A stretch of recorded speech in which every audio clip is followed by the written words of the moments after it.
Pro quand même parce que c'est enregistré, sinon on aurait pu vous parler comme ça, mais bon. Donc bonjour et puis bienvenue. Merci d'être assez courageuse pour venir aujourd'hui. C'est visiblement, ça demandait un effort. Et donc je vais vous parler d'écologie de la guérison et comment accéder librement à votre énergie. Donc, je vais tout d'abord me présenter. Donc là, la photo a seulement 2 ans, mais c'est bien moi. Mais les cheveux poussent vite quand on travaille avec l'énergie. Donc 2 ans, oui, moins de 2 ans même, oui. Ah oui, j'ai les cheveux qui... Si, je vous assure. Donc je m'appelle Nathalie Julien et donc je suis énergicienne. Ce n'est pas une faute d'orthographe, je vais vous expliquer pourquoi et en quoi ça consiste. Donc mon activité principale, c'est je suis professeure des universités en électronique. Donc j'enseigne à l'école d'ingénieurs de Lorient. Donc je suis basée à Lorient. Donc j'ai cette formation scientifique. Je suis chercheuse aussi et notamment je fais des recherches autour de la consommation énergétique, donc des systèmes embarqués, des appareils portables et aussi autour de l'usine du futur.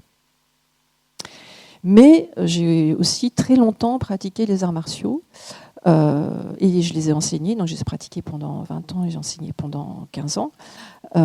Et ça m'a donné une autre approche, on va dire, de l'énergie. Oui, je vous en prie. Oui. C'est obligatoire. Bon. Voilà. Oui. Moi, j'ai le droit, j'ai la chance. D'accord. Voilà, donc les arts martiaux et plus spécifiquement le kendo, l'art du sabre, l'escrime japonaise, pour ceux qui connaissent. Donc c'est un art très dynamique où on porte les coups et on les reçoit. Donc ça m'a donné une vision de l'énergie dans le corps et certaines qualités de pratique, on va dire. Et puis, la vie fait qu'à un moment, j'ai plus besoin de me battre. Et donc, je me suis orientée vers des pratiques de massage et des techniques énergétiques. Donc, je ne vais pas vous lister l'ensemble des techniques parce que ce n'est pas le but. Je raconte tout ça dans mes ouvrages. Mais j'ai pratiqué d'abord pour moi, bien évidemment. J'avais un chemin de guérison, on va dire. Et puis, à présent, je partage avec d'autres. Et je continue à pratiquer pour moi aussi, bien évidemment.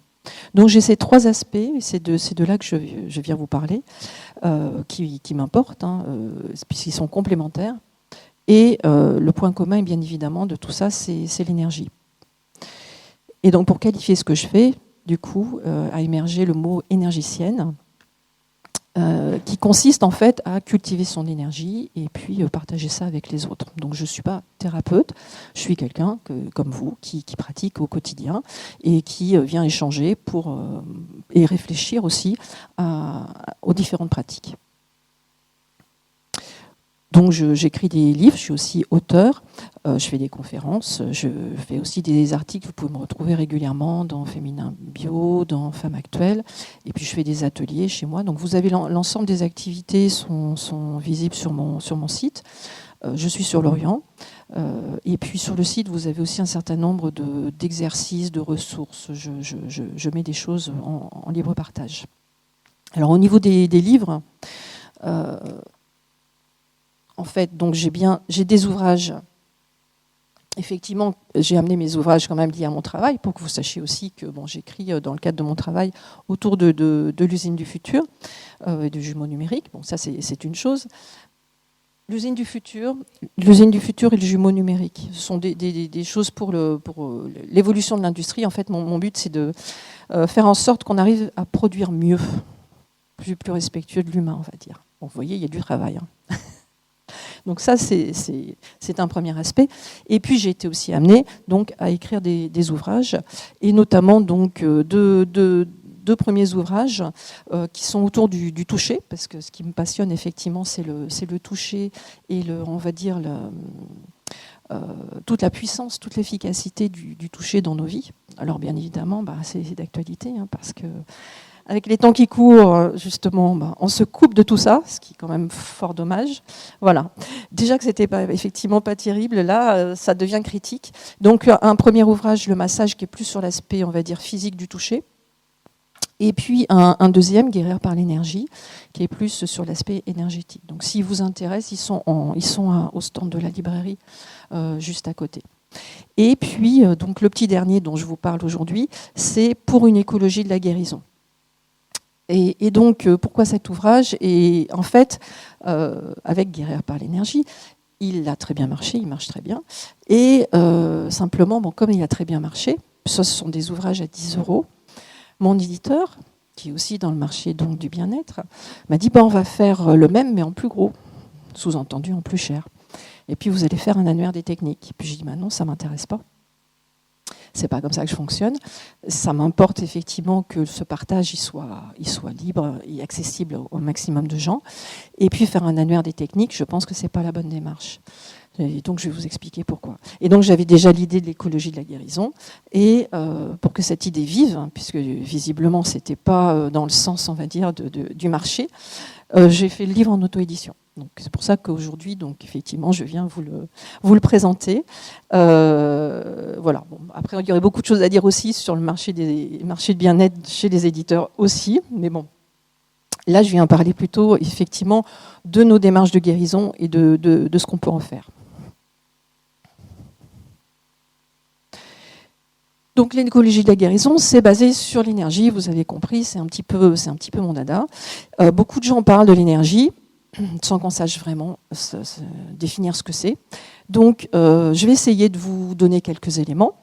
Alors justement, lorsque j'ai écrit Guérir par l'énergie, le défi était vraiment d'écrire dans un livre de 150 pages tout ce qu'on peut faire avec l'énergie.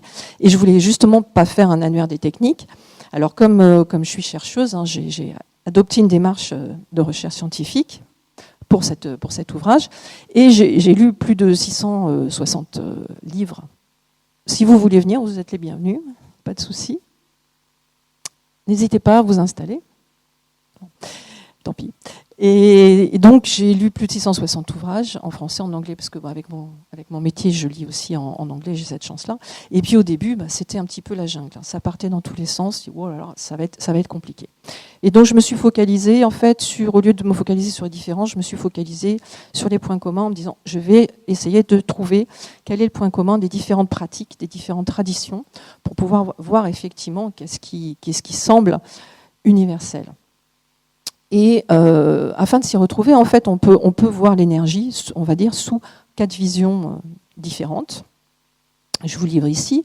Donc, tout d'abord, la vision chamanique. Alors, bon, le mot chamanisme est à la mode. Il y a des chamanismes, il y a différentes pratiques. Il ne faut pas croire que c'est forcément des choses qui sont lointaines. Chez nous, moi, je viens d'une région rurale.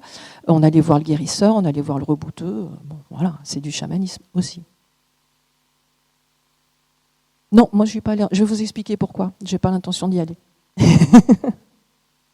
Justement, je vais vous dire pourquoi je n'en ressens pas le besoin. Et donc tout ça pour dire qu'il y a des pratiques ici qui sont de l'ordre du chamanisme. Mais bon, on va dire dans les chamanismes, globalement, on voit l'univers comme étant interconnecté. C'est-à-dire nous sommes tous reliés, mais nous sommes liés aussi aux plantes, aux animaux. Et tout ça, ça interagit. Et puis, puisqu'on parle d'énergie dans le corps et donc de santé, de maladie, quand on est malade, il y a 2 raisons principales. C'est soit on a récupéré quelque chose qui ne nous appartient pas. Alors, vous appelez ça esprit, vous appelez ça démon, vous mettez l'habillage lié à votre croyance. Mais bon, voilà, on a récupéré quelque chose qui n'est pas à nous. Et il faut l'enlever. Ou alors, il nous manque quelque chose. On a perdu quelque chose. Et on va faire, par exemple, un recouvrement d'âme, si vous voulez mettre le mot âme, ou enfin, voilà. Mettez le mot que vous voulez, mais en gros, c'est ça. Soit il me manque quelque chose, soit j'ai quelque chose en moins, soit j'ai quelque chose en trop. Quelque chose en trop, mais alors suivant les traditions, ça peut être effectivement, vous avez récupéré, donc il y a des esprits, dans beaucoup de chamanisme, il y a des esprits malins qui ont intégré votre corps et qui viennent vous posséder, on va dire, voilà. Ça peut être de cet ordre-là. La deuxième tradition, c'est la tradition indienne, donc avec la médecine ayurvédique, qui est quand même plusieurs millénaires, donc qui décrit, bonjour, si vous pouvez vous mettre plutôt dans la partie basse de l'amphithéâtre, ce sera plus facile pour désinfecter la salle après pour les personnes. Voilà, c'est ça. Mais tout en réglant les distances, mais vous avez de la place par là-bas, effectivement. On a plusieurs contraintes. Mais donc j'étais en train de parler d'énergie. Et donc des différentes visions d'énergie. Donc le chamanisme, la tradition indienne, donc dans la tradition indienne, on a différents corps en fait qui sont en nous, qui sont comme des poupées russes. Et puis ces corps ont des auras. Et puis l'énergie circule à travers différents canaux. Et on a des points particuliers de ces canaux d'énergie qui sont appelés les chakras. Donc on parle très souvent de 7 chakras, mais il y en a beaucoup d'autres. D'accord. Donc il y a des points spécifiques de circulation de l'énergie dans le corps humain. Donc, là, je fais évidemment court, hein, bien sûr, il y a un petit peu plus de détails dans mes ouvrages. Là, c'est juste pour vous brosser un petit peu quelle est ma vision de l'énergie. Et puis, donc, il y a la tradition asiatique, avec la médecine traditionnelle chinoise, qui définit elle aussi des méridiens avec différents points qui sont utilisés en acupuncture, en shiatsu, etc. Et la notion aussi d'équilibre entre le yin et le yang. Donc là encore, on va chercher à voir si il y a trop à un endroit, il n'y aura pas assez à l'autre, et on va essayer de rétablir l'équilibre. Donc voilà les 3 visions, on va dire, traditionnelles, qui ne sont pas incompatibles. Alors, ça dépend, vous pouvez choisir celle qui vous parle le plus, mais on a des similitudes. On a des points en médecine chinoise qui sont les mêmes que dans les massages indiens, d'accord ? Donc, parce que le corps humain, il n'a pas beaucoup évolué ces derniers millénaires quand même. Notre mode de vie a évolué, mais le corps lui-même n'a pas évolué. Donc les points d'accès dans le corps sont similaires. Et donc, comme je suis scientifique, évidemment, la question, c'est qu'est-ce que la science dit de l'énergie ? Quelle est la définition que donne la science de l'énergie ? Eh bien, il n'y en a pas. Il n'y en a pas et ça peut paraître surprenant. Mais justement, c'est quelque chose qu'on n'arrive pas à définir. On ne définit, d'un point de vue physique, on ne définit l'énergie que par rapport à l'action qu'elle a sur la matière. Mais on ne sait pas qualifier son essence. C'est un des, voilà, on va dire, pas un des mystères, mais bon, une des limites. Alors, puisque j'avais fait pas mal de recherches, un jour je tombe sur un ouvrage de 500 pages d'une physicienne américaine, donc en anglais, sur l'énergie. Je me dis, ouais, chouette, je vais enfin avoir une définition. Donc je vais regarder au début du livre, parce que d'habitude les scientifiques, on commence par définir ce dont on va parler ensuite, ce que je suis en train d'essayer de faire. Et je vais voir au début, puis il n'y a rien. Et en fait, la définition était à la fin. Je dis, oh déjà, c'est pas bon signe. Et à la fin, en conclusion, elle dit, donc cette femme dont c'est la spécialité, dit, au bout de 500 pages, donc je suis allée direct à la fin, hein, je n'ai pas pris... Vous auriez fait comme moi. Et donc, elle dit, bah non, finalement, on ne sait pas ce que c'est que l'énergie. On peut juste qualifier un mouvement, une vibration. Voilà. Donc, effectivement, dire ce qu'est l'énergie, c'est compliqué. Alors, je vais quand même vous donner ma définition, parce que, bon, j'aime bien. Alors, c'est ma définition, donc elle a probablement ses limites, mais je pense que quand on a compris, en fait, ces éléments-là de l'énergie, vous allez mieux comprendre ensuite ma démarche d'écologie de la guérison. Et donc, ma définition, c'est que l'énergie, c'est de l'information en mouvement. Donc, d'un point de vue physique, de plus en plus, on se rend compte que l'important, c'est l'information. Et la notion de mouvement, elle est fondamentale. On retrouve effectivement cette notion de vibration, de mouvement, dans toutes les traditions. Donc l'énergie, elle doit se mettre en mouvement pour qu'il y ait équilibre. Et donc dans ce mouvement, il y a une information qui circule. Donc conservez bien cette idée en tête pour comprendre la suite. Et donc, en synthèse, par rapport à toutes mes recherches et tout ce que j'ai pu voir sur ces différentes traditions, qu'est-ce qu'il y a en commun ? En commun, c'est et ça les physiciens quantiques nous le disent, on baigne dans une mer d'énergie qui nous relie tous. Donc on retrouve la vision chamanique. Donc nous sommes tous en terre reliés, donc si je vous fais du bien, je me fais du bien, enfin, etc. Bonne nouvelle, finalement. On retrouve cette notion donc de vibration, de fréquence, quand on parle de science, de vibration. Ça, c'est assez commun, donc ça bouge. Donc il y a les fréquences. Alors souvent, vous avez des gens dans le domaine New Age qui privilégie les fréquences hautes, pas fréquences basses. Bon, moi, je ne suis pas d'accord avec ça. Je pense que justement, comme il faut un équilibre, les fréquences basses, elles ont aussi leur intérêt, elles ont aussi leur importance. Il n'y a pas, là encore, c'est une histoire de yin-yang, d'équilibrer l'ensemble. Il y a la notion de transformation, parce que vous l'avez appris, rien ne se perd, rien ne se crée. Donc en termes d'énergie, c'est ça. L'énergie ne peut pas être créée, elle ne peut pas être détruite, mais elle se transforme. D'accord ? Donc elle se transforme, ça veut dire qu'on va pouvoir évidemment l'utiliser, nous, pour la transformer en quelque chose qui va nous être bénéfique. Et elle est en mouvement. J'ai dit, ça c'est quand même quelque chose d'important. Et pour être en équilibre, elle doit circuler librement. Donc là, on parle de santé, on parle de corps. L'énergie doit circuler librement dans le corps pour être en bonne santé, pour avoir un état de bien-être, déjà. Et en fait, la maladie ou la douleur correspondent à des blocages de cette énergie. Et en fait, donc là, vous avez un salon avec plein de thérapeutes qui font plein de techniques différentes, plein de choses différentes. Ils font tous la même chose. Ils remettent l'énergie en mouvement. Enfin, ou ils aident votre corps à remettre l'énergie en mouvement. Ils vous aident, parce qu'ils ne vous guérissent pas, ils vous aident, ils vous proposent des choses. Donc il y a des points d'accès dans votre corps, donc ça peut être intéressant de les connaître, parce que ça peut être très efficace. Et la bonne nouvelle aussi, c'est que naturellement, notre corps tend vers l'équilibre. Et comme je disais, le corps, c'est une fantastique intelligence, il n'aspire qu'à l'équilibre. Mais effectivement, nos modes de vie l'amène vers le déséquilibre. Donc, qu'est-ce qu'on a à faire ? On a juste à revenir sur notre corps pour remettre cet équilibre-là et remettre l'énergie en route. Donc, la guérison, c'est bien lever ces blocages et écouter l'équilibre que le corps souhaite avoir.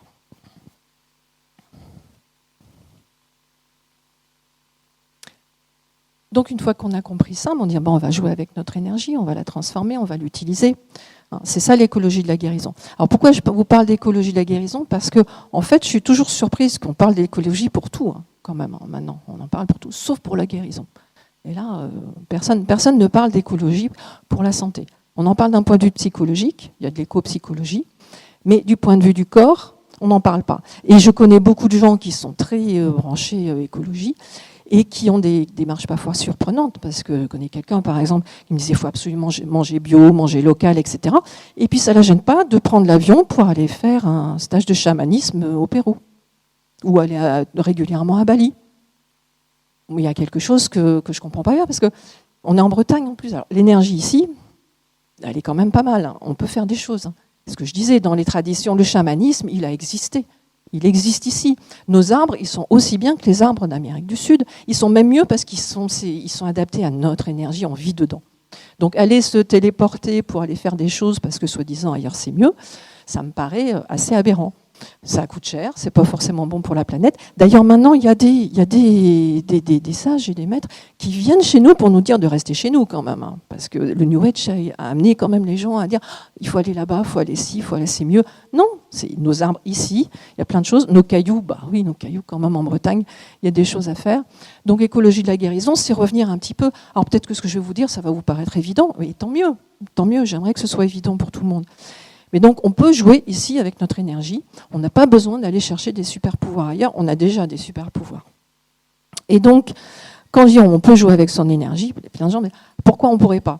Et alors, on a plein de blocages. On a plein de blocages. Et c'est ça qui est amusant. Alors, effectivement, à une époque, les transmissions, elles étaient faites un petit peu sous le secret.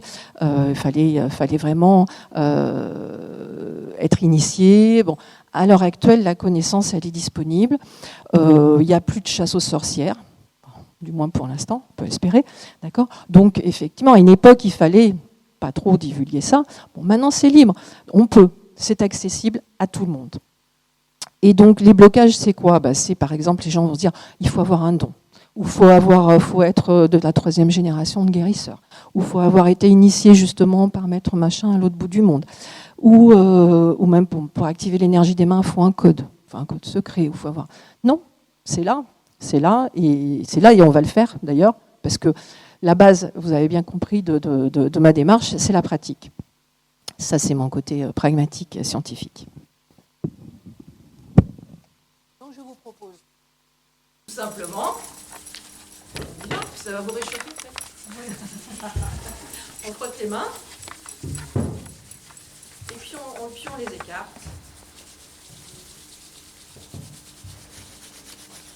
Alors c'est bien parce qu'on n'est pas trop nombreux, on est dans des bonnes conditions. Si vous voulez affiner, éventuellement fermer les yeux, parce que comme ça, on se concentre un petit peu plus, et jouer avec l'écartement de vos mains.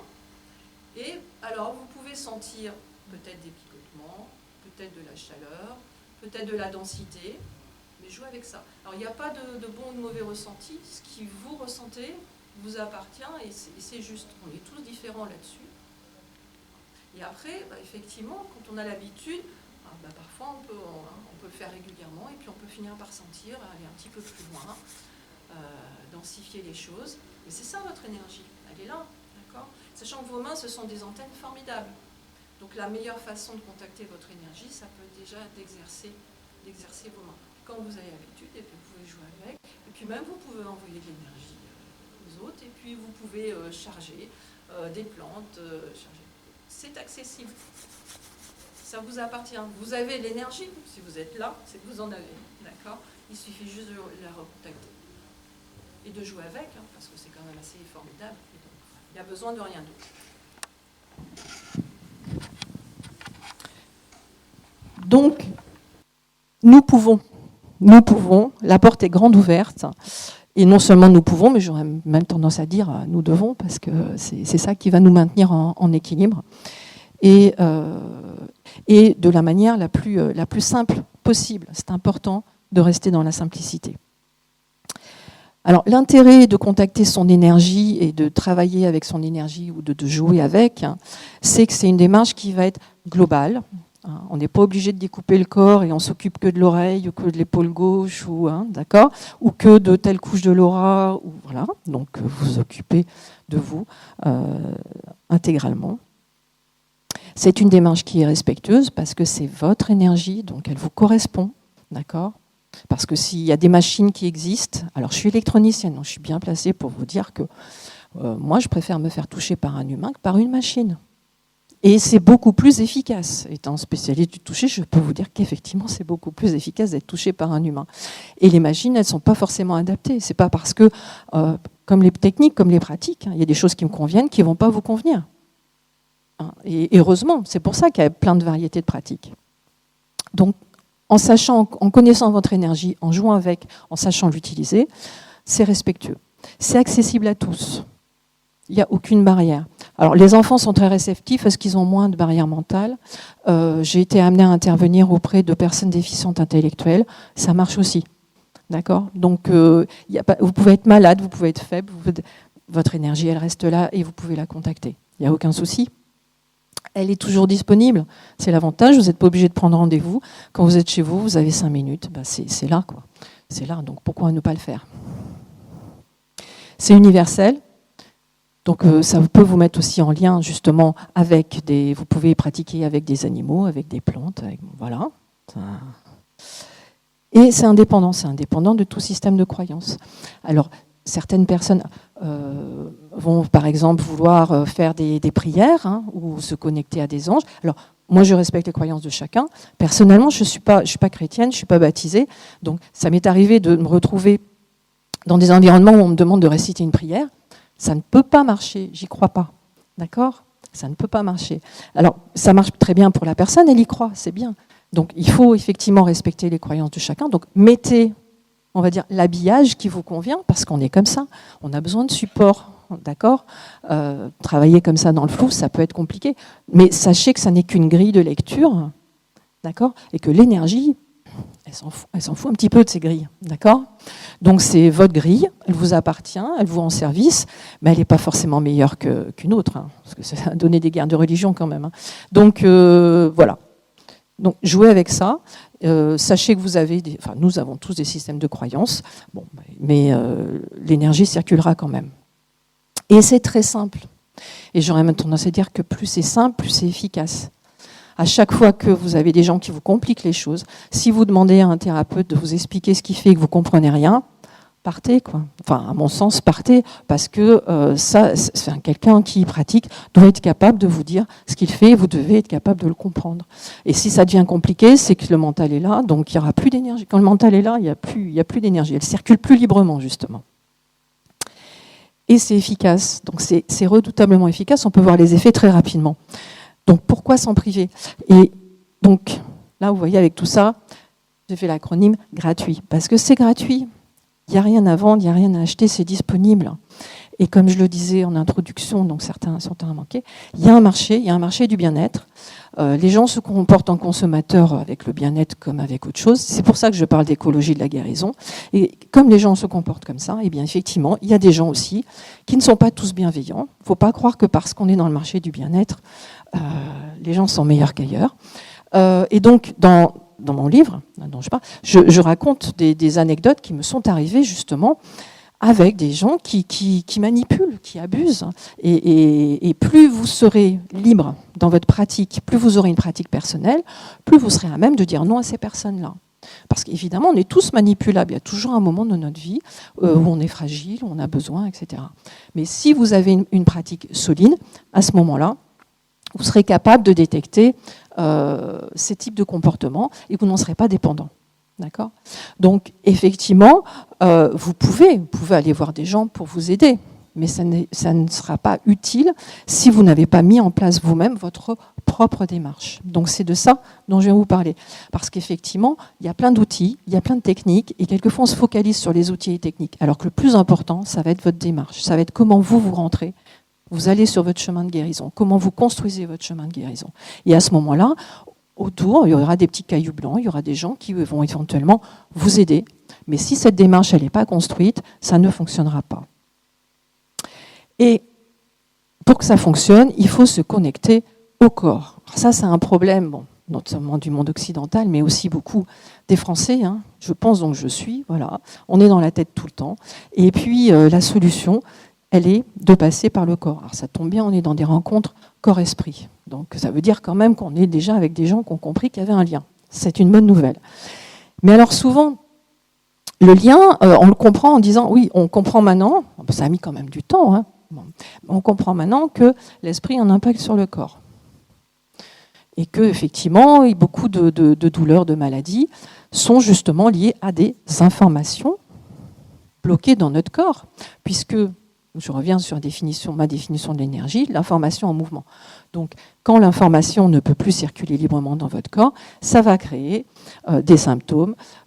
Donc, ça peut aller jusqu'à la maladie ou des douleurs.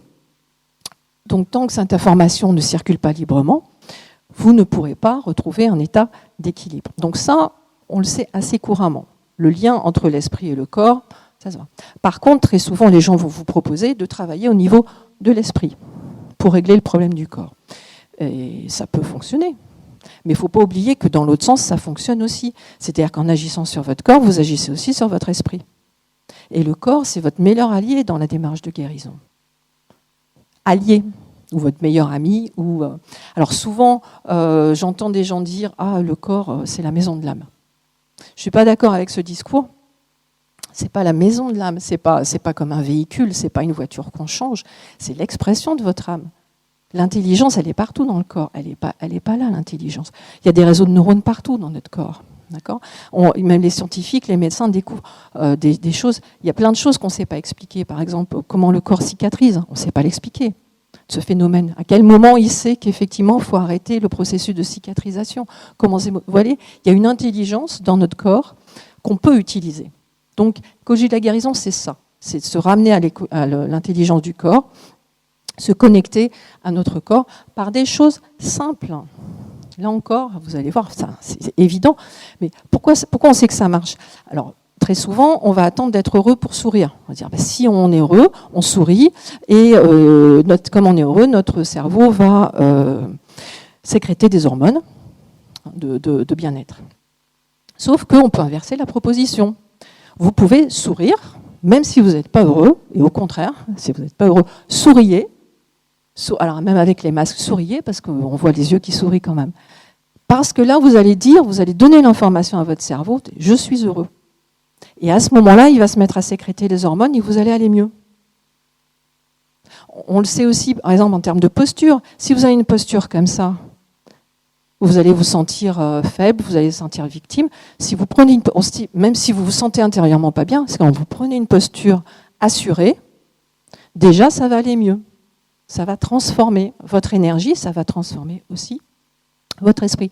Donc ce lien corps-esprit, il est souvent négligé. Et c'est celui-là qui est fondamental dans l'écologie de la guérison. Donc n'oubliez pas de sourire.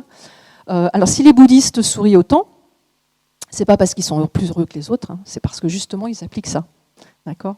Et le fait de sourire, effectivement, vous allez voir, et même intérieurement, vous pouvez sourire à votre maladie, vous pouvez sourire à votre douleur, et vous verrez que ça soulage. D'accord ? Si vous n'êtes que dans l'idée de souffrance, de victime, de douleur, de maladie, ça va prendre toute la place. Et par contre, si vous vous remettez à sourire, effectivement, il y a quelque chose qui va se libérer. En termes d'énergie, là encore, l'information va recommencer à circuler. Alors, écologie de la guérison, ok, mais comment je fais ? Parce que, on le voit, hein, vous avez vu le programme, il y a plein de choses. Il y a plein de choses. Qu'est-ce que je fais ? Qui je vais voir ? Par où je commence ? C'est compliqué. Et puis en plus, il y a des modes. Alors chaman, c'est à la mode.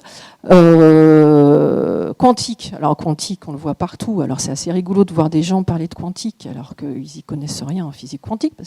Et puis de dire que c'est nouveau, parce que la physique quantique, ça a quand même plus de 100 ans. C'est pas si nouveau que ça. Tout le monde fait de l'holistique, mais par contre, ils vont vous dire qu'ils travaillent que là-dessus. D'accord ?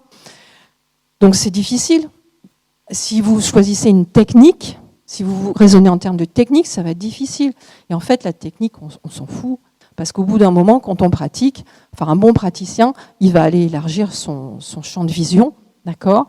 Alors juste, ça va être pratique pour mettre une plaque et mettre un nom. Mais bon, ce qui va faire la différence, ça va être la qualité du praticien et la relation que vous allez établir avec lui. Et puis ce qui va faire la différence, c'est justement, est-ce que vous êtes déjà en mouvement ? Est-ce que vous êtes déjà mis dans le chemin de guérison ? Et là, il va se passer quelque chose, effectivement. Sinon, vous serez en relation de dépendance et ça ne fonctionnera pas. Donc, là, effectivement, vous avez un programme où vous avez plein de techniques différentes. Et moi, ce que je vous propose, c'est d'aller un petit peu au-dessus, c'est de parler de démarche et de parler de processus, d'être dans un état d'esprit, un mode de vie. Donc, je vous propose quelque chose qui est issu de mon propre parcours, bien sûr. Vous pouvez l'adapter, c'est pas un dogme. Hein. Vous pouvez le mettre à votre sauce. C'est juste l'état de mes réflexions à l'heure actuelle. Donc le plus important, vous avez compris, c'est pas les thérapeutes, c'est pas les outils, c'est pas les techniques, c'est votre démarche. Donc comment vous pouvez mettre en place une démarche ? Eh bien, d'abord, la plupart du temps, on est sursollicité, on est stressé, on court dans tous les sens, d'accord ? Et on se retrouve avec un centre qui est vide, et puis on s'éparpille, et puis on va faire un petit peu de ci, puis un petit peu de ça, et puis d'accord ? Eh bien moi, ce que je vous propose, c'est de passer effectivement de cette dynamique-là à celle-ci. Donc je symbolisais effectivement par un retour au centre. Revenir au centre, c'est fondamental. Quand vous êtes sur un manège, quand il accélère, tant que vous restez en périphérie, vous êtes instable. Plus vous revenez au centre, c'est physique là aussi, plus vous revenez au centre, plus vous serez stable. Donc, si vous voulez être stable dans le mouvement, même dans les mouvements extérieurs, c'est important de revenir à vous. Donc, revenir au centre, c'est revenir au centre de votre corps. D'accord. Et le centre de votre corps, ça c'est important parce qu'on le sait dans les arts martiaux et chez les thérapeutes, c'est assez peu pratiqué. Le centre du corps dans les arts martiaux, c'est là. C'est pas là. La plupart du temps, on est là dans le mental, on est d'accord avec notre vie. Les gens qui disent revenir au cœur, non, c'est revenir au centre. Alors revenir au cœur, ça vient souvent, il faut savoir que donc, dans les traditions, les textes ils sont traduits du chinois, du japonais, il y a des textes indiens, donc tout ça c'est traduit. Donc à chaque fois qu'on traduit, il peut y avoir une perte de sens et de compréhension.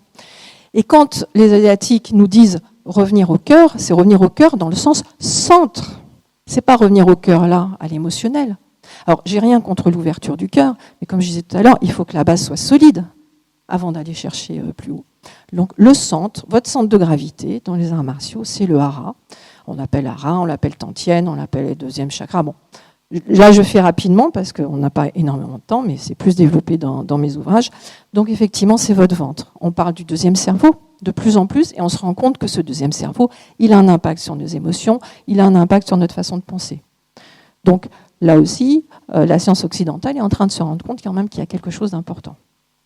Deuxième cerveau, parce qu'il y a des réseaux de neurones, effectivement. On est en train de se rendre compte aussi que peut-être que les gens qui sont en dépression, enfin probablement que les gens qui sont en dépression, ont des microbiotes qui sont déséquilibrés. Vous voyez ? Donc revenir au centre, c'est ça, aller chercher dans votre ventre. Donc pour les gens qui me connaissent, c'est un petit peu mon dada, c'est de revenir sur le hara. C'est très très important. Donc votre centre, il est là. Oui.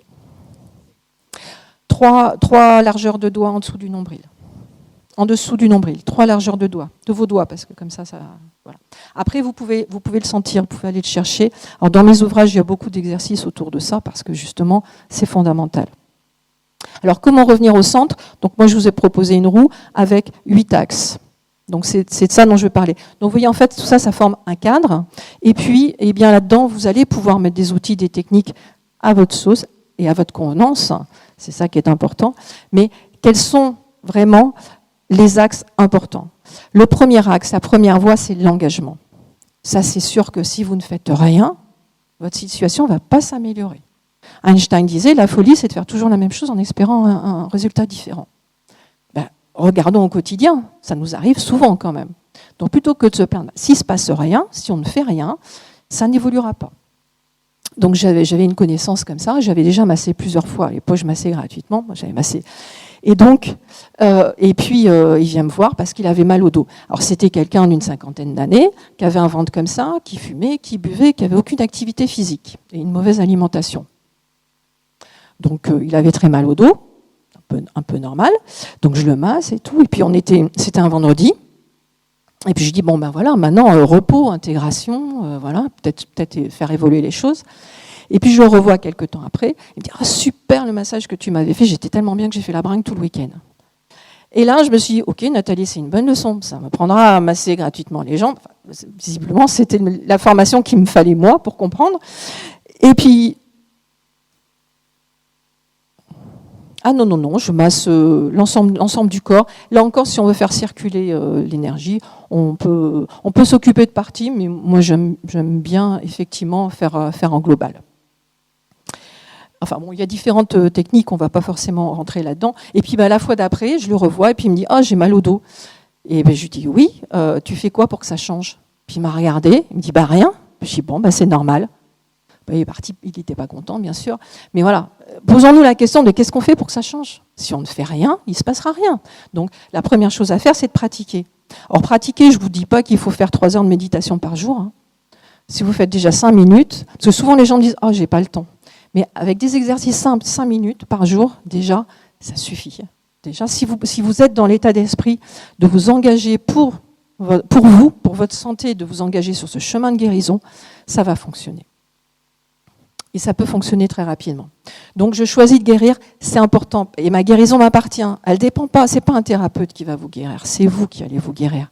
Peut-être avec l'aide de certaines personnes, mais fondamentalement, vous n'en avez pas besoin.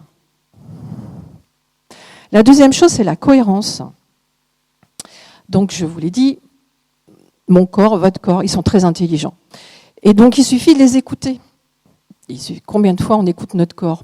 Souvent, s'il tombe malade, c'est qu'on ne l'a pas écouté beaucoup. Je ne sais pas vous, mais effectivement, on va de plus en plus loin. Et puis, à un moment, ça craque.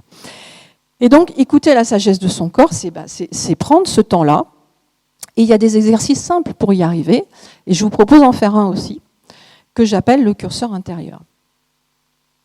Alors c'est tout simple, vous allez fermer les yeux, si vous voulez bien, et vous mettre à l'écoute de votre corps et de votre énergie. Et alors vous allez visualiser qu'au centre de votre corps, il y a un curseur comme si c'était une jauge d'essence. Il y a un curseur qui peut monter ou descendre, et si vous êtes pleine d'énergie, si vous êtes en pleine forme, hop, le curseur il est plutôt vers le haut. Et puis si vous êtes un peu fatigué, parce que c'est la rentrée, parce qu'il fait froid, parce que voilà, et puis sans jugement, votre curseur est un petit peu plus bas, et tout va bien comme ça. Donc regardez ce qu'il en est. Et maintenant que vous avez évalué votre niveau d'énergie, Pensez à quelque chose qui vous est désagréable, peut-être une expérience, quelqu'un que vous n'aimez pas, ou voilà, quelqu'un qui vous a fait du mal. Et observez votre énergie dans votre corps, observez le curseur. Normalement, il chute. Et puis vous pouvez peut-être même observer que votre corps, il se met très légèrement en retrait. Quand on est amené à voir quelqu'un qu'on n'aime pas trop, une situation, on a un petit mouvement de recul, on dit non, j'ai pas envie, quoi. Le nom de votre corps est un pendule. Considérez que votre corps est comme votre pendule, et s'il veut pas, il veut pas, donc il va se mettre un petit peu en arrière. Observez ça. Et puis bon, maintenant, pour finir sur quelque chose de plus positif, pensez à un événement heureux, ou quelqu'un que vous aimez, au plus beau jour de votre vie, et observez. Logiquement, votre curseur doit remonter, et votre corps va aller plutôt vers l'avant. Ah oui, j'ai envie, d'accord, c'est bon, ça fait du bien. Donc restez là-dessus parce qu'au moins ça vous charge un petit peu en énergie. Donc vous voyez que, si vous souhaitez, vous pouvez rouvrir les yeux. Vous voyez qu'avec un exercice aussi simple que ça, quand on prend l'habitude de le faire, après il est un petit peu en tâche de fond, et puis il se passe un événement dans ma vie, tiens, j'ai rencontré cette personne, ça fait plusieurs fois qu'à chaque fois que je la rencontre, mon curseur il chute. Il se passe peut-être quelque chose. Ou là j'ai reçu une invitation, est-ce que j'y vais, est-ce que j'y vais pas? Je peux poser la question à mon corps. Ce ne sera pas la question de ma tête. Ma tête, elle est très forte pour me mentir. Ça, on le sait, il y a plein d'études psy là-dessus. Le corps, il ment pas. Le corps, il vous donnera sa réponse. Est-ce que c'est bon pour vous ou pas? Et il vous le dira. Après, si vous choisissez d'y aller quand même, parce que, par devoir, vous le faites, mais vous le faites en conscience. Au moins, vous savez. Et puis peut-être qu'à un moment, vous poserez la question de dire « Ah ok, mais je suis en train d'entretenir plein de relations là qui me font du mal. » Et si je continue à faire des choses qui me font du mal, c'est normal que j'aille mal. Alors on dit comme ça, c'est évident. Mais au quotidien, nombre de fois où on fait des choses qui nous font du mal, d'accord? Et on n'est peut-être pas forcément obligé. Donc, petit à petit, peut-être mettre de côté, effectivement, parfois on entretient des relations par devoir, par nostalgie, par habitude, par loyauté. Voilà. Et peut-être se poser la question, effectivement, parce que quand on est entouré que de gens qui sont négatifs, qui sont toxiques, qui vous déprécient, forcément, votre énergie, elle ne va pas aller bien. Ça, c'est évident. D'accord?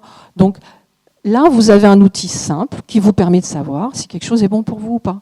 Alors, vous pouvez tester demandez à votre corps, vous pouvez tester des aliments, vous pouvez tester des situations, vous pouvez tester... Voyez, même quand vous faites des exercices, justement, testez, voyez si effectivement ça fait du bien à votre énergie ou pas. Votre corps vous dit. Donc écoutez-le. Il ne demande que ça, d'être écouté. Je vais passer rapidement sur les autres axes. Vous voyez, il y a des exercices. Bon, effectivement, donc dans mon ouvrage, je détaille, je mets des histoires, je mets des anecdotes, je mets des exercices. Et comme je pense que... au niveau du temps, ça va encore, c'est bien. Je vais quand même donc pouvoir illustrer encore un petit peu la suite. Donc, troisième axe, c'est la résilience. J'apprends de chaque expérience. Alors, effectivement, j'entends souvent des gens parler de bonne ou de mauvaise énergie. On entend souvent ce discours-là, et je ne suis pas d'accord. Voilà, c'est ma position, moi c'est clair. Si je reprends ma définition de l'énergie, c'est de l'information au mouvement. Il n'y a pas de bonne ou de mauvaise information. L'information, elle est ce que vous en faites. D'accord ? Alors, je prends un exemple simple, c'est un tournevis. C'est bon ou c'est mauvais en soi, un tournevis ? Si ça vous permet de réparer le vélo de votre petit-fils, c'est une bonne chose. Donc vous me dire, un tournevis, c'est une bonne chose. Oui, mais avec un tournevis, je peux le planter aussi dans mon voisin et puis le tuer avec. Voilà. Enfin, de toute façon, il n'y a pas de limite à la nuisance possible. Donc, à ce moment-là, le tournevis serait mauvais. Donc, on voit bien que le tournevis n'est qu'un outil. Et l'énergie, c'est pareil. Il n'y a pas de morale dans l'énergie. C'est l'information en mouvement. Par contre, notre intention, effectivement, va créer des choses. Ce que vous allez faire avec cette énergie, ça peut créer des choses. D'accord ? Donc, quand il se passe quelque chose dans votre vie, est-ce que c'est bon, est-ce que c'est mauvais ? C'est ce que vous allez en faire. C'est ce que vous allez en faire. Si je suis ici à partager avec vous, c'est parce qu'il s'est passé des choses dans ma vie et je ne regrette pas le chemin, mais il a fallu transformer. Je parlais que l'énergie se transforme, il faut la transformer. Si je reste bloquée sur mes douleurs, mes souffrances, mes traumatismes passés, bien évidemment, ça ne va pas évoluer. si j'accepte de remettre les choses en mouvement et de laisser les choses se transformer, c'est ça la résilience. Et d'utiliser ce qui s'est passé comme étant mon matériau de base. Là, à ce moment-là, je vais apprendre et je vais m'enrichir et je vais grandir. D'accord ?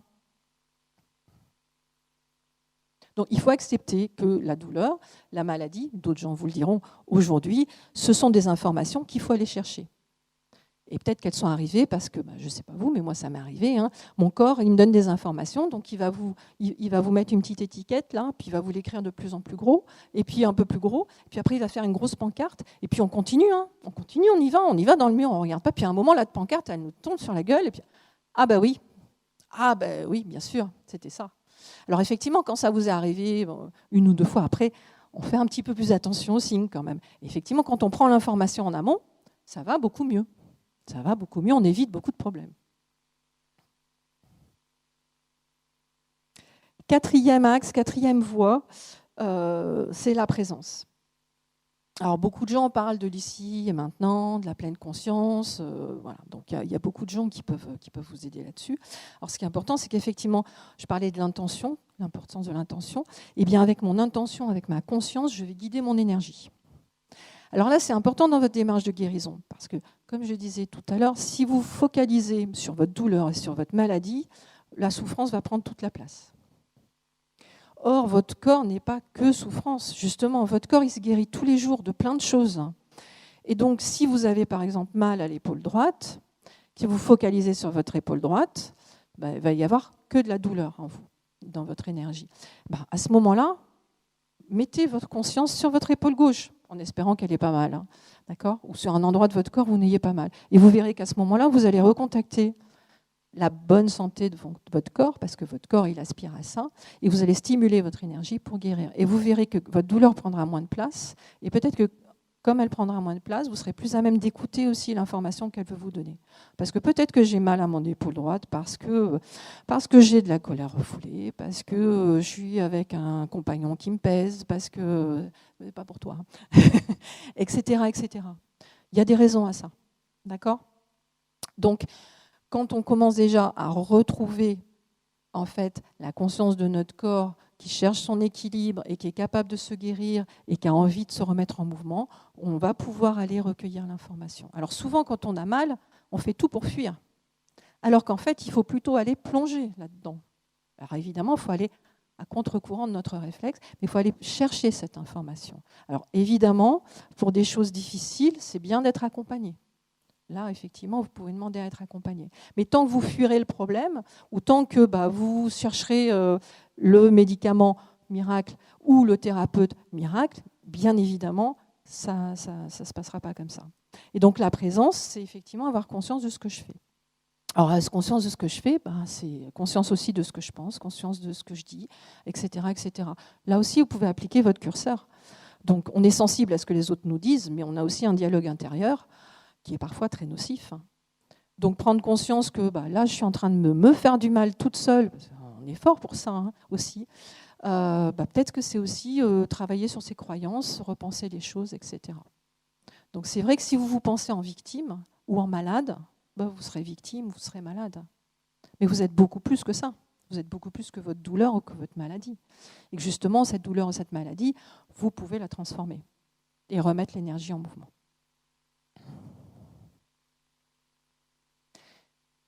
Axe suivant, voie suivant, la confiance. Alors la confiance, elle a plusieurs aspects. Donc la confiance, c'est je me fie à mon ressenti. Comme on a vu tout à l'heure, l'énergie dans les mains, je me fie à ce que je ressens, c'est important. Mais je me méfie des interprétations. Parce que comme je disais tout à l'heure, les interprétations, c'est des grilles de lecture. D'accord ? Alors ça, c'est valable pour vous, c'est valable pour les autres. Parce que quelquefois, vous allez tomber sur des gens, gourous, thérapeutes, etc., qui vont vous dire ce que vous ressentez. Je l'ai expérimenté, qui vont vous dire ce que vous pensez, ce que vous ressentez. Partez en courant. Partez en courant, il n'y a que vous qui savez ce que vous ressentez. D'accord ? Ne laissez pas les gens prendre ce pouvoir-là. Donc, fiez-vous à votre ressenti. D'accord ? Même si vous ne savez pas l'expliquer, même si les autres ne le comprennent pas, votre ressenti, il est juste. L'interprétation que vous en faites, il y en a plein possible des interprétations, d'accord ? Donc, mettez en doute ces interprétations.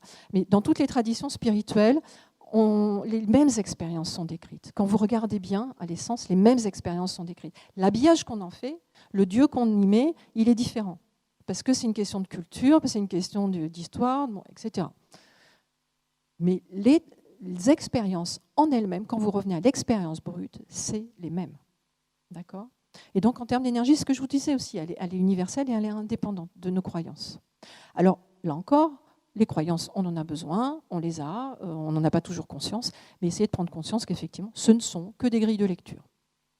Et qui n'excluent pas les autres. Vous pouvez en avoir plusieurs des grilles de lecture. Donc, fiez-vous à votre ressenti, méfiez-vous des interprétations, les vôtres et celles des autres. Alors, parce qu'il y a des gens qui vont vous dire « Oh là là, ton chakra, c'est n'importe quoi. » et tout. Non, non, non, non. Laissez votre chakra où il est. Ne vous laissez pas influencer, hein, parce qu'il y aura toujours des gens qui vont vouloir prendre ce pouvoir pour vous vendre quelque chose, hein, forcément. L'autre chose dans la confiance, c'est faire confiance aussi au processus, faire confiance à votre corps. C'est-à-dire quand vous remettez en mouvement, quand vous allez vous remettre dans le chemin de guérison, remettre en mouvement, votre corps il va faire ce qu'il faut. Et puis la vie va vous apporter ce qu'il faut. La confiance, c'est aussi ça, faire confiance à ce processus, à cette démarche de guérison, quand vous l'avez lancée. Et il y a quelque chose qui est très à la mode, c'est la loi d'attraction. Alors moi, je ne suis pas très fan, je préfère parler de sérendipité. Sérendipité, c'est assez peu connu en France, c'est plutôt les anglo-saxons qui en parlent. Alors, la loi d'attraction, pour moi, c'est vous vous demandez ce que vous voulez et la vie vous l'apporte. Alors, je pense que ça marche très bien pour des choses matérielles, mais par contre, effectivement, parfois, la vie vous apporte exactement ce que vous avez demandé. Et vous connaissez l'histoire de la lampe et du génie. Hein. Parfois, ce qu'on demande, ce n'est pas forcément le meilleur pour nous. Donc moi, je préfère demander ce qu'il y a de meilleur pour moi. Mais je ne sais pas forcément ce qu'il y a de meilleur pour moi. Parce que quelquefois, ce que je demande, j'ai l'impression de ne pas mériter. Je demande peut-être ça, alors que je pourrais avoir, pas forcément mieux, mais autre chose, autrement, qui sera bien meilleur pour moi. Donc la confiance, c'est ça. C'est dire, la vie va m'apporter ce qu'il y a de bon pour moi, ce qu'il y a de meilleur pour moi. La sérendipité, c'est ça. La vie m'apportera ce qu'il me faut. Avoir cette confiance-là. Alors ça ne veut pas dire qu'on ne fait rien, hein. Ça ne veut pas dire qu'on attend comme ça. Comme je vous l'ai dit, il y a l'engagement, il y a la pratique, mais après, hop, lâcher prise, je dis, ok, c'est bon, il va se passer quelque chose. Hein, les choses vont venir. Alors, ce qui est assez rigolo, c'est que je marchais dans les bois avec des amis, puis je leur parlais de ça, de ce concept-là. À ce moment-là, j'entends un bruit, et paf, il y a une pomme de pin qui se décroche, qui vient rouler et qui atterrit juste devant mes pieds. Je me suis dit, tiens, ça c'est un joli signe aussi, faites attention aux signes, c'est joli, quoi. Et ça, dans le quotidien, vous pouvez l'avoir. Et puis, c'est ce qui fait un petit peu la magie du quotidien. On a été amenés avec mon compagnon à aller un été dans le cimetière de Montparnasse. Et puis, je voulais voir la tombe de Baudelaire. Puis, sur le plan, ça n'avait pas l'air très clair. Et puis, elle n'est pas très facile à trouver. Et puis, voilà, je lui dis, c'est pas grave, on va se balader comme ça, au hasard. Moi, j'aime bien les cimetières. Ça ramène à l'essentiel, là aussi. Hein. Ça permet de revenir au centre. Et on est allé comme ça. On est allé comme ça, à l'aveugle, bon, quand même globalement dans la direction. Hein, bon. Et à un moment, je vois une plume devant moi. Je vois une plume de pigeon, hein, parce qu'on est à Paris. Donc, bon. Mais j'ai une plume. Et une plume, en tant qu'auteur, cherchant Baudelaire, je ramasse la plume, je me retourne. C'était la tombe de Baudelaire juste derrière. Et elle n'est pas facile à trouver, hein, parce qu'il est enterré avec son beau-père et tout ça. Enfin, bon, bref. Donc je me dis, voilà, c'est un joli signe. Ouais, faites confiance au processus. D'accord ? C'est important, cette confiance-là aussi. Faites confiance aussi à votre corps. Il va vous dire des choses. Si l'information est importante, il vous la donnera. L'axe suivant, c'est la simplicité. Donc, vous avez compris, depuis le début, je dis que c'est important et je reviens à l'essentiel. La simplicité, c'est parce que l'énergie, c'est comme de l'eau. Ça va choisir le chemin le plus simple. D'accord ? Donc, plus vous allez mettre des choses compliquées, plus ça va empêcher l'énergie de circuler. Et donc, petite anecdote, j'étais dans un salon, donc je venais de faire une conférence, et puis j'étais donc à une table de dédicace, comme je vais faire tout à l'heure. Il y a une jeune femme qui arrive, elle n'avait pas vu la conférence, elle me dit « Ah, vous faites quoi et tout, c'est intéressant et tout ». Je dis « Tant mieux ». Et puis elle me dit « Ah, alors, vous pensez quoi de ça ?» Puis elle sort de son sac, il y avait un carton avec un dessin un peu en forme de pentacle avec différentes couleurs. Et puis, je la regarde, je dis, mais c'est quoi le pose là sur la table? Je dis, c'est quoi? Elle me dit, c'est pour énergétiser l'eau et les aliments. Et puis, je vois la jeune femme, elle avait une bouteille d'eau, et au bas de la bouteille, elle avait une fleur de vie. Et elle me dit, oui, parce que le monsieur du stand d'à côté, il m'a dit que ma fleur de vie, elle n'était pas bonne, parce que, alors, soit elle avait un cercle autour, elle ne devait pas en avoir, soit l'inverse. Enfin, bon, bref. En fait, le mec, il a voulu lui vendre un truc, quoi. Et donc... Et donc je la regarde, et puis je lui fais ça, enfin, avec les deux mains. Et elle me regarde, elle me dit, mais quoi? Ben, je lui dis ça, vous avez vos mains. Si vous voulez énergétiser votre eau et vos aliments, vous avez vos mains. C'est ce qu'il y a de plus simple. On s'invente toujours des gris-gris, des choses, parce qu'on ne se fait pas confiance, justement. Pourquoi un bout de carton serait plus efficace que nos propres mains pour magnétiser l'eau? C'est vrai dans toutes les traditions. On fait un bénédicité, on est dans le bol, on charge sa nourriture. Et alors elle me dit, ah, en plus je suis cuisinière. Je dis, ah, bah, d'accord. Je dis, bah, forcément, quand je fais la cuisine, alors que je suis en colère, ou quand je la fais avec amour, forcément, il ne se passe pas les mêmes choses. Dans les oui, je vous en prie. Je serai là toute la journée si vous voulez continuer à discuter. Et donc, dans un monastère zen, le cuisinier, c'est celui qui est juste après le chef du monastère, justement, parce qu'on sait que faire la cuisine, c'est important. Comment on va charger nos aliments, c'est important. D'accord ? Donc, vous n'avez pas besoin de gris-gris, vous n'avez pas besoin d'acheter, vous n'avez pas besoin d'un collier de tigre pour vous protéger du tigre, vous n'avez pas besoin de... Voilà. Alors, quelquefois, ça nous rassure, hein, on sait tous, hein, mais voilà, plus c'est simple, plus ce sera efficace. La voie suivante, c'est l'intégration. Donc, j'en ai parlé au début. L'énergie, elle doit être en mouvement pour qu'il y ait équilibre, pour qu'il y ait santé. Et donc, ça veut dire qu'il faut accepter, nous aussi, dans notre vie, qu'il y ait du mouvement. Parfois, quand on va bien, hop, on veut tout figer, on veut faire un arrêt sur image, et puis ça ne marche pas comme ça, parce que ça va bouger. Et là encore, Einstein, vous allez dire, je cite souvent Einstein, mais quand même, il est rigolo, c'est une mine. Et il disait, la vie, c'est comme la bicyclette, pour être en équilibre, il faut avancer. Et c'est vrai, si vous cherchez à faire un blocage, si vous cherchez à figer les choses, c'est mort. L'énergie, elle ne peut pas accepter que ce soit figé. Si c'est figé, vous empêchez l'information de circuler. Donc il faut accepter ce qui vous arrive. Et puis j'ai mis l'intégration en face de la résilience, parce que voilà, non seulement j'accepte ce qui m'arrive, je l'accueille, hein, mais comme en aïkido, on va venir récupérer le mouvement de l'autre pour l'utiliser, et bien voilà, j'en fais quelque chose. Donc on sait que de toute façon, ça va bouger. Alors il y a des exercices simples aussi pour l'intégration. Je fais un atelier donc à midi, qui s'appelle l'exercice des 10 cercles, qui est très simple aussi pour contacter l'ensemble des mémoires corporelles, les différentes couches auxquelles on ne pense pas forcément. Hein, quelquefois, on ne se connecte pas à ces couches-là, et pour pouvoir justement contacter son corps et recevoir ces messages. Et dernière voie, c'est l'émerveillement. Alors l'émerveillement, c'est une notion importante. Dans les arts martiaux, on parle de Soshin, l'esprit du débutant. Toujours garder l'esprit du débutant. Et oui, parce qu'il n'y a personne qui soit spirituellement élevé. À partir du moment où quelqu'un vous dit qu'il est spirituellement élevé, c'est qu'il ne l'est pas. Ça prouve bien qu'il ne l'est pas. Et donc voilà, donc on est en chemin. Une fois qu'on est en chemin, on est en chemin et on apprend des choses. Et il y a tant à expérimenter, justement. C'est si simple. On commence juste à comprendre un petit peu l'intelligence de notre corps. Donc allons-y, jouons, quoi. Jouons, parce qu'il y a plein à explorer.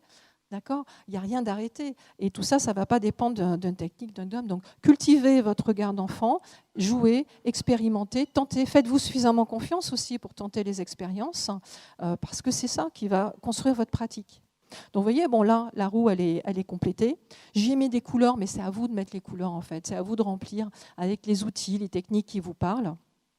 Si vous voulez plus tard, on peut échanger plus sur les aspects techniques, mais ce que je voulais vous faire comprendre, c'est que c'était justement la démarche qui était importante, plus que les techniques. Parce que, bon, voilà, les techniques, vous trouverez des outils similaires dans les différentes traditions, et ce n'est pas la peine de s'attacher à ça. Attachez-vous à vous et vos valeurs. Donc moi, j'ai mis ce que j'ai trouvé comme valeur, vous pouvez les transformer, vous pouvez voir ça différemment, mais il y a une démarche, il y a un cadre, et c'est ça le plus important, c'est le processus qui est important.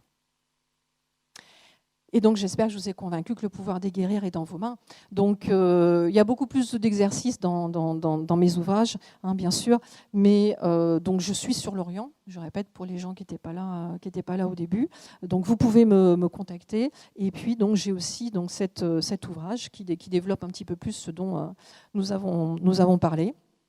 J'ai un site, donc vous pouvez aller voir, il y a un certain nombre de ressources. Et puis, donc, suite des opérations dans la journée. Si vous le souhaitez, donc le livre est en vente. On sera sur la table qui est juste à la sortie pour vente et dédicace. Il y a aussi des cartes de visite. Et puis, j'ai aussi une feuille où vous pouvez me laisser votre adresse mail si vous êtes intéressé pour recevoir mes actualités. Parce que régulièrement, j'envoie aussi des exercices ou des choses comme ça. Et donc, j'ai l'atelier d'Eddy Cercle à midi. Et puis, donc, après, de 15h30 à 17h30, donc l'atelier, c'est en groupe. Les séances découvertes, c'est en individuel. Donc, c'est des séances d'une demi-heure où là, c'est pour contacter votre énergie, justement, travailler avec le hara. Déjà, en une demi-heure, on peut faire des choses, vous allez voir. Et puis, à 18h, j'ai une table ronde donc, autour des blessures de l'âme. Voilà. Je vous remercie de votre attention. On va, je pense, arrêter là. Donc, si vous souhaitez continuer la discussion ou poser des questions, je vous donne rendez-vous sur la table à la sortie. Voilà. Merci beaucoup. Oui, dites-moi.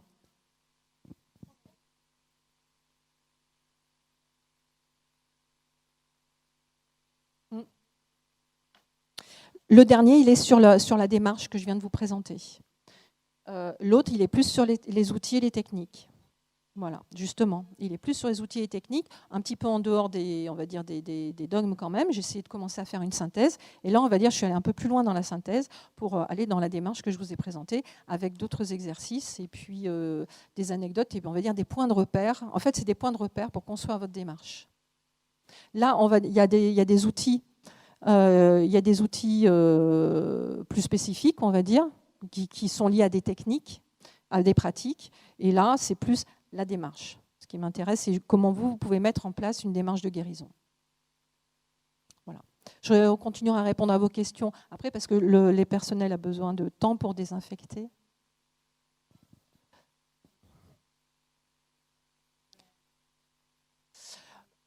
Oui, bien sûr, mais en fait, ils veulent du temps pour désinfecter la salle. C'est des contraintes supplémentaires dues aux circonstances.